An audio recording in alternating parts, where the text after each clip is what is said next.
Guys, आज का जो टॉपिक है दैट इज डिप्रेशन। बहुत ही कॉमन है। डिप्रेशन को हम डिफाइन कैसे करते हैं? It is basically one of a mood disorder. ये मूड डिसऑर्डर है, यानी आप अगर रोजाना के हिसाब से घर से निकल के क्लास के लिए आते हैं और तो आपको मुख्तलिफ लोग जो है वो डेली रूटीन में फेस करने होते हैं।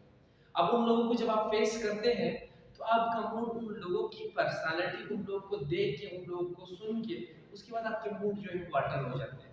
लेकिन अगर आपका मूड सैडनेस की तरफ जाए, उदासी की तरफ जाए, आपका इंटरेस्ट कम से कम हो जाए, तो यही कंडीशन बेसिकली डिप्रेशन है। ये कंडीशन क्या है? Depression.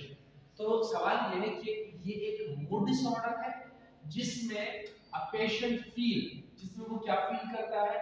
Feel lake of interest, दिलचस्पी उसकी खत्म हो जाती है। ठीक है, lake of interest. And secondly, interest के अलावा, यानी कि जब इंटरेस्ट खत्म हो जाता है तो वो पेशेंट सैडनेस की तरफ जाता है, उदासी की तरफ, गमगीन कंडीशन की तरफ, गम की तरफ जाना शुरू हो जाता है। तो ये कंडीशन बेसिकली डिप्रेशन कहलाया जाता है।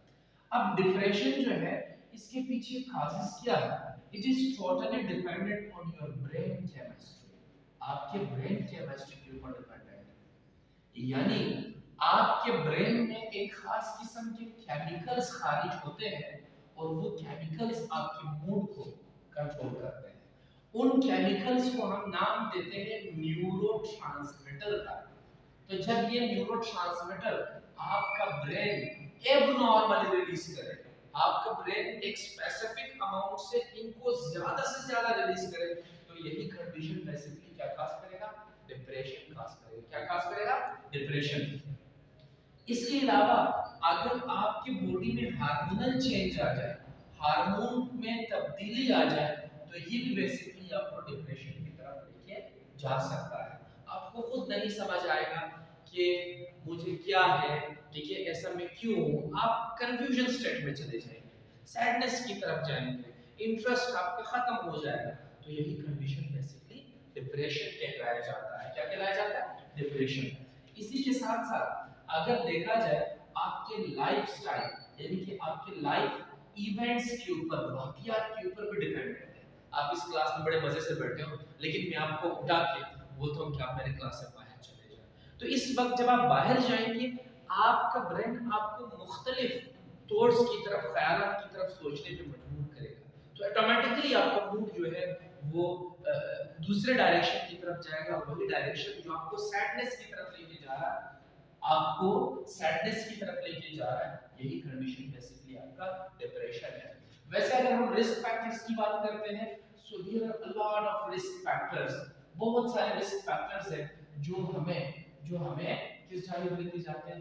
डिप्रेशन की तरफ लेके जाते हैं। मसलन अगर आपको खुदा न खास्ता पर्सनालिटी एरर है, अगर आपको पर्सनालिटी एरर है, आपकी पर्सनालिटी में कोई कमी है, तो आप अपने आप को किसी के साथ कंपेयर करेंगे, आप अपने आप को कम समझने लगेंगे, और यही कमी आपको डिप्रेशन की तरफ लेके जाएगी। ठीक, अगर आपको इकोनॉमिकल इश्यूज है, इकोनॉमिकल, आप इकोनॉमिकल, यानी कि अगर आपको इकोनॉमिकल इश्यूज है, माशी लिहाज से आप कमजोर हो, दोस्तों के बीच में बैठना आप रद्द करते हो, ठीक, फिर आजकल के इस मुश्किल दौर में जहां पेट्रोल की कीमत 250 को टच कर रही है, तो लिहाजा इस मुश्किल दौर में आप इस इकोनॉमी के लिहाज से, बाबा को आप बोलते हो पैसे उठे थे कि पैसे तो है नहीं, तो अगर ये कंडीशन आपका है, तो ये भी आपको डिप्रेशन की तरफ जरूर लेके जा सकता है।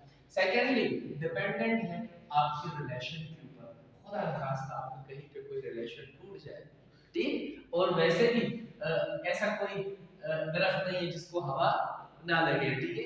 तो अगर आपका दिल टूट जाए, आपके कोई भी फैमिली रिलेशंस, फैमिली टर्म्स या कुछ भी, यानी कि आपके रिलेशंस टूट जाए, तो रिलेशंस के टूटने से भी आप डिप्रेशन की तरफ चले जाएंगे। इसके अलावा अगर देखा जाए तो डिपेंड करता है एक्सरसाइज के ऊपर भी। अगर इन केस आप एक्सरसाइज नहीं करते, आपकी बॉडी में एक्सरसाइज की कमी है, आप अपने बारे में सोचते ही नहीं है, तो आपका ब्रेन किसी और थॉट्स की तरफ, किसी और ख्यालात की तरफ जाएगा, और आप बेसिकली डिप्रेशन की तरफ जा सकते हो। खुदा न खास्ता अगर आपको हुआ कुछ भी नहीं, आप बिल्कुल सही हो, आप किसी हॉस्पिटल में जाते हो और वहां अपना ब्लड टेस्ट कराते हो, ठीक, रूटीन टेस्ट आप करा रहे हो, लेकिन उस रूटीन टेस्ट में आपको रिपोर्ट ये दिया जाए कि आपको एड्स है, खुदा न खास्ता किसी का गलत रिपोर्ट आपको दिया है, गलत रिपोर्ट आपको दिया है, लेकिन आपको पता नहीं है, तो you will move directly towards what, towards the depression.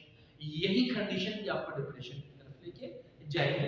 अगर ट्रूली आपको कोई सिस्टमिक डिसऑर्डर, सिस्टमिक डिसऑर्डर से मुराद ये आपको कोई सिस्टम में कोई बीमारी है, ठीक है, जैसे हमने एड्स या कोई और टीबी की बात की या किसी और कंडीशन की तरफ हम जाएंगे, like tumour, like cancer, like CF, तो ये भी आपको डिप्रेशन की तरफ लाजमी लेके जाएंगे। क्लियर? इसके अलावा डिपेंड करता है आपके पॉजिटिव लाइफस्टाइल या फिर रिलेशन की तरफ। देखिए पॉजिटिव रिलेशन मतलब आप ऐसे माहौल में रहें जब आपको पॉजिटिव रिलेशन नहीं मिल रहा है, आप अपने दिल की बात किसी से शेयर करते हो, वो उल्टा आपको डांटना शुरू कर देते हैं, तो यहाँ इस महफिल में आप नहीं रह सकते। यही महफिल आपको छोड़ना पड़ता है, आपको अकेले होने की तरफ जाना पड़ता है, और वही अकेलापन भी आपको डिप्रेशन की तरफ लेके जाते हैं। क्लियर? इसके अलावा डिपेंड करता है, ठीक है, आपके ड्रग एडिक्शन की तरफ। वो लोग जो ड्रग एडिक्ट है, ड्रग एडिक्शन जिनको है, जो ड्रग एडिक्ट है, जो बगैर दवाइयों के या बगैर यानी कि नशा आवर चीजों के नहीं रह सकते हैं, वो भी डिप्रेशन की तरफ चले जाते हैं। 2 दिन उनको कोई चीज नहीं मिलती है तो वो डिप्रेशन की तरफ जाना शुरू हो जाते हैं। वैसे डिप्रेशन के लिए बहुत सारे लाइफस्टाइल इवेंट से बहुत सारे रिस्क हो सकते हैं आपके लाइफस्टाइल इवेंट से, ठीक है, यानी कि आप अपनी जिंदगी जैसे गुजारते हो, जिंदगी में आप जिन वाकयात के साथ आपको सामना करना पड़ता है, वो वाकयात भी आपको डिप्रेशन की तरफ जरूर लेके जा सकते हैं। इस क्लास में बैठे हो, फलाना खासा घर से कोई कॉल आती है कि आपकी किसी फैमिली में फलाने मेंबर को एक्सीडेंट, छोटी सी बात आपको कहे, लेकिन फिर भी जब तक आप उस बंदे से मिलते हो, ठीक है, उनका हाल पूछते हो, तब तक आप इन कंडीशन में जरूर जा सकते हो। क्लियर? तो लिहाजा डिप्रेशन क्या है? मूड डिसऑर्डर है जिसमें आपका मूड जो है वो चेंज रहता है। अगर हम इनके साइन एंड सिम्पटम्स की तरफ जाए, अलामात की तरफ जाए, तो याद रखिए कौन से अलामात है जो जो इसी डिप्रेशन में कॉमन होते हैं, ठीक है। सबसे पहला, patient will feel sadness, patient sadness feel करेगा क्योंकि मूड डिसऑर्डर है।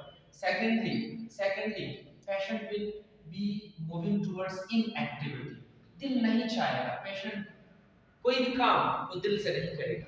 इनएक्टिविटी, इनएक्टिविटी का मतलब ये है कि इंटरेस्ट खत्म हो जाएगा, lake of interest, lake of interest, interest खत्म हो जाएगा। बाद वक्त ऐसे होता है कि ये पेशेंट जब बेड की तरफ जाता है, सोने की तरफ जाता है, तो ये इंसोम्निया, नींद ना आना, इंसोम्निया, नींद ना आना, ठीक है। आशिक तो सारे हो, लेकिन अब आशिकी के दौरान अगर आप रात को बिस्तर पे सोए पड़े हो लेकिन आपको नींद नहीं आ रही, तो basically this is a depression, ये डिप्रेशन है। इसके अलावा अगर देखा जाए तो इरिटेबिलिटी, इरिटेबिलिटी का मतलब होता है बेचैनी, पेशेंट बेचैन रहेगा, जमीन उसको जगह नहीं देगा। क्लियर? इरिटेबिलिटी उनको होती जाएगी। इसके अलावा अगर देखा जाए रेस्टलेसनेस, रेस्टलेसनेस, ठीक है, सुकून नहीं होगा उसकी जिंदगी में, ठीक है। टायर्डनेस, थकावट उनको होगी, टायर्डनेस जिसको हम फटीग कहते हैं, थकावट, जहनी थकावट होगी, ठीक है। पेशेंट खुद नहीं समझेगा कि भाई मुझे ये सब क्या हो रहा है, ठीक है। एनर्जी, उस पेशेंट की एनर्जी लो होगी। क्लियर? किसी पिकनिक पॉइंट पे भी लेके जाओ, आप अपने दोस्तों के साथ शुगर में मसरूफ हो, एंजॉय कर रहे हो, लेकिन वो सैड होके, गमगीन होके अपने ख्यालात में खोया पड़ा है, ठीक है, आप समझे कि वो डिप्रेशन है। क्लियर? इसके अलावा अगर देखा जाए तो बेसिकली ऐसे अशखास लॉस ऑफ एपेटाइट, इनको भूख भी नहीं लगती, भूख प्यास खाना वाना बिल्कुल ना चाहे। क्लियर? कॉम्प्लिकेशंस क्या है, मुश्किलात क्या है?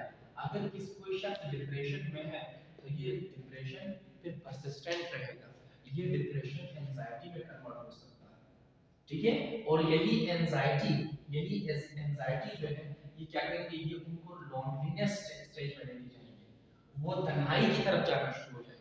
जब वो तन्हाई की तरफ जाना शुरू करेगा तो लिहाजा वो सुसाइड प्लान बनाएगा। क्या बनाएगा? सुसाइड, वो सुसाइड करना शुरू करेगा, और यही शख्स इसी सुसाइड से जो है किस जाए चला जाएगा, कंफ्यूज होगा, कंफ्यूज स्टेट में रहेगा, ठीक। तो लिहाजा अगर हम इस शख्स को इन कॉम्प्लिकेशन से और इन साइन एंड सिम्टम्स से बचाना चाहे तो हम बर वक्त इनको टेस्ट करें, और टेस्ट एंड डायग्नोसिस के बाद, टेस्ट एंड डायग्नोसिस के बाद हम इसको ट्रीटमेंट की तरफ लेके जाएं। तो टेस्ट हम कैसे करेंगे? बेहतरीन है कि फिजिकल एग्जामिनेशन के दौरान आप इसे फिजिकली एग्जामिन करें, देख लें। अगर जरूरत है तो इनका साइकोलॉजिकल टेस्ट भी होता है। कौन सा टेस्ट होता है? Psychological test. ठीक है, साइकोलॉजिकल टेस्ट जो है वो एक साइकियाट्रिस्ट करता है, उनसे मुख्तलिफ सवाल पूछते हैं, उसी दौरान उनको जज करते हैं क्या है ये डिप्रेशन में है या नहीं है। ठीक है, इसी के साथ साथ अगर देखा जाए तो हम इसके ट्रीटमेंट स्टार्ट करेंगे। ट्रीटमेंट में हम क्या करेंगे? हम एंटी डिप्रेसेंट ड्रग्स देंगे। एंटी डिप्रेसेंट ड्रग्स, आपने लास्ट टाइम अगर याद हो तो आपने सुना होगा सेलेक्टिव सेरोटोनिन यानी कि रीअपटेक इनहिबिटर्स, नोरएपिनेफ्रिन है। ठीक है, जैसे कि अगर आपको नाम याद हो, लेट्स मूव टुवर्ड्स हियर। हम उन ड्रग्स को जो कि एंटी डिप्रेसेंट है हम उनको यहाँ लिखने की कोशिश करते हैं। तो ट्रीटमेंट प्लान में हमने जो एंटी डिप्रेसेंट ड्रग्स इस्तेमाल करने हैं वो ड्रग्स बेसिकली अगर आपने नाम सुना हो तो सर्ट्रेलिन हो सकता है, सर्ट्रेलिन सर्ट के नाम से आता है, फ्लोक्सेटिन हो सकता है, फ्लक्स के नाम से आता है, पेरोक्सिडिन हो सकता है, पेराइस के नाम से आता है, पेरोक्सिडिन, या फिर डोलोक्सिटिन हो सकता है, डोलोक्सिटिन हो सकता है, या अगर आपने कभी नाम सुना हो एसिटिलोप्राम या फिर ओंडिसिटिलोप्राम। ठीक है, तो सिटिलोप्राम जो है वो हो सकता है, जो कि सिटान्यू या चीर अप के नाम से आते हैं। इसके अलावा हम एक ग्रुप और भी दे सकते हैं जो कि प्रोथाइडिन है, ठीक, जो कि सेफ्टी भी ज्यादा रहती है। तो हम ऐसे ड्रग्स को पेशेंट्स को देना शुरू करेंगे जिसमें हम उसके ब्रेन केमिस्ट्री, न्यूरोट्रांसमीटर और बेसिकली वो न्यूरोट्रांसमीटर को कंट्रोल करेंगे और उनको इसी मूड से, इसी फीलिंग से दूरी की तरफ लेके जाएंगे। और वो पेशेंट इन्हीं मेडिकेशंस के इस्तेमाल की वजह से जो है वो परेशानियों से दूरी की तरफ जाएगा and he will move towards a better lifestyle. ठीक है, वो बेहतरीन लाइफस्टाइल की तरफ जा सकता है। So this is all about your depression. बहुत कॉमन है, हर दूसरे तीसरे शख्स को आजकल ये डिप्रेशन जरूर होता है इन हालात की वजह से। ठीक, तो ये रहा आपका डिप्रेशन। ठीक है, and everything of regarding depression, अगर आपको कोई मुश्किल हो so you may ask, if no so then